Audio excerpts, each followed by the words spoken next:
प्रधानमंत्री नरेंद्र मोदी ने जम्मू में एक विशाल जनसभा को संबोधित करते हुए शहीद भगत सिंह की जयंती पर उन्हें नमन किया। उन्होंने इस सभा को जम्मू कश्मीर विधानसभा चुनाव की अपनी अंतिम सभा बताया। पीएम मोदी ने कहा कि पिछले हफ्तों में उन्हें जम्मू कश्मीर के कई हिस्सों में जाने का अवसर मिला और जहां भी वो गए वहां भारतीय जनता पार्टी के प्रति भारी उत्साह देखने को मिला। प्रधानमंत्री ने कांग्रेस, नेशनल कॉन्फ्रेंस और पीडीपी पर निशाना साधते हुए कहा कि जम्मू कश्मीर के लोग इन तीन परिवारों की राजनीति से त्रस्त हैं। उन्होंने कहा कि यहाँ के लोग अब आतंकवाद, अलगाववाद और खून खराबा नहीं चाहते। वे अपने बच्चों के लिए बेहतर भविष्य और शांति की चाह रखते हैं। यही कारण है कि लोग भाजपा सरकार को समर्थन दे रहे हैं। पीएम मोदी ने कहा कि पिछले 2 चरणों में भारी मतदान हुआ है। उन्होंने दावा किया कि राज्य में भाजपा की पूर्ण बहुमत वाली सरकार बनने जा रही है। ये जो हमारी पीढ़ियां बर्बाद हुई है, इसकी सबसे बड़ी जिम्मेदार कांग्रेस पार्टी है। आजादी के बाद से ही कांग्रेस की गलत नीतियों ने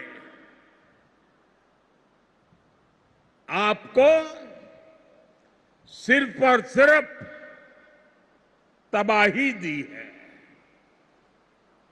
जम्मू का बहुत बड़ा हिस्सा बॉर्डर से सटा है।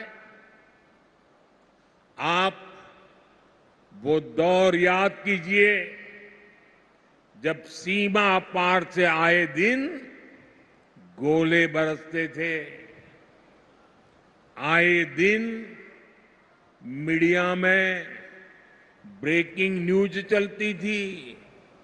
एक बार फिर सीज फायर का उल्लंघन, उधर से गोलियां चलती थी और कांग्रेस वाले सफेद झंडा दिखाते थे। लेकिन जब भाजपा की सरकार ने गोली का जवाब गोले से दिया तो उधर वालों के होश ठिकाने आ गए। साथियों, आपको याद होगा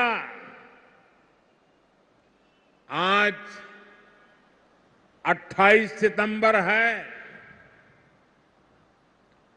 साल 2016 में आज की रात 28 सितंबर की रात सर्जिकल स्ट्राइक हुई थी।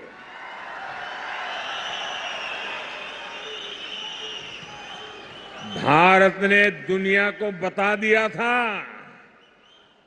ये नया भारत है। ये घर में घुसकर मारता है। कांग्रेस, नेशनल कॉन्फ्रेंस और पीडीपी ये संविधान के सबसे बड़े दुश्मन है। इन्होंने बाबा साहब आंबेडकर ने जो संविधान दिया, उस संविधान की स्पिरिट का गला घोंटा है। आप देखिए, यही जम्मू में कई पीढ़ियों से रह रहे अनेक परिवारों को वोट देने तक का हक नहीं था। उन्हें इस हक से किसने वंचित किया? कांग्रेस, एनसी और पीडीपी ने किया है। अब भाजपा ने बाबा साहब आंबेडकर के संविधान के स्पिरिट का सम्मान करते हुए ये अधिकार अपने इन भाई बहनों को दिया है। यही कांग्रेस है जिसने 4 दशक तक हमारे फौजी परिवारों को 1 रैंक 1 पेंशन के लिए तरसाया। कांग्रेस ने हमारे फौजियों से झूठ बोला ये कहते थे कि 1 रैंक 1 पेंशन, OROP से खजाने पर बोझ पड़ेगा। लेकिन मोदी ने फौजी परिवारों के हितों के आगे कभी भी खजाने को नहीं देखा है।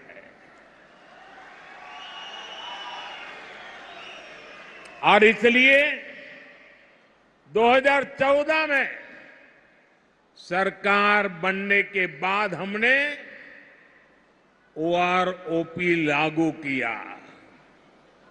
अभी तक फौजी परिवारों को 1,20,000 करोड़ रुपए से अधिक मिल चुका है।